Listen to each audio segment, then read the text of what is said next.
Praise the Lord. ஒரே ஒரு வசனத்தை கூட காண்பித்துக் கொடுக்கிறேன். சங்கீதம் 100 அதிகாரம் 4வது வசனம்.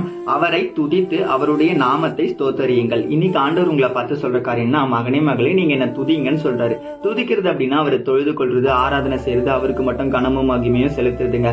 ஏசப்பாக்க நம்ம செலுத்தணும்னு சொல்லி ஏசப்பா இன்னைக்கு நம்மளை பார்த்து சொல்றாரு. இன்னைக்கு நம்ம ஏசப்பாக்க நம்ம கனத்தையும் மரியாதையா செலுத்துறோம். கொஞ்சம் யோசிச்சு பாருங்களேன். நம்ம ஆபீஸ்ல இருக்க முதலாளிக்கு நம்ம உண்மையா இருக்கோம், நம்ம டீச்சருக்கு நம்ம உண்மையா இருக்கோம், நம்ம பேரண்ட்ஸ்க்கு நம்ம உண்மையா இருக்கோம். அதெல்லாம் சூப்பருங்க. உண்மையாவே இதெல்லாம் நம்ம உண்மையா இருக்க வேண்டிய காரியங்கள் தான். ஆனா ஆண்டவருக்கு நம்ம உண்மையா இருக்கோமா?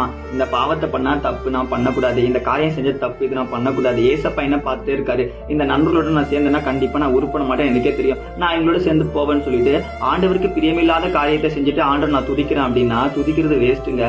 நம்ம ஏசப்பாவை துதிக்கிற பிள்ளைகளா மாறணும் அப்படின்னா நம்ம ஏசப்பாக்கு பிரியமில்லாத காரியத்தை விடணும்னு சொல்லி எனக்கு ஏசப்பா இன்னைக்கு உங்களை பார்த்து சொல்றாருங்க.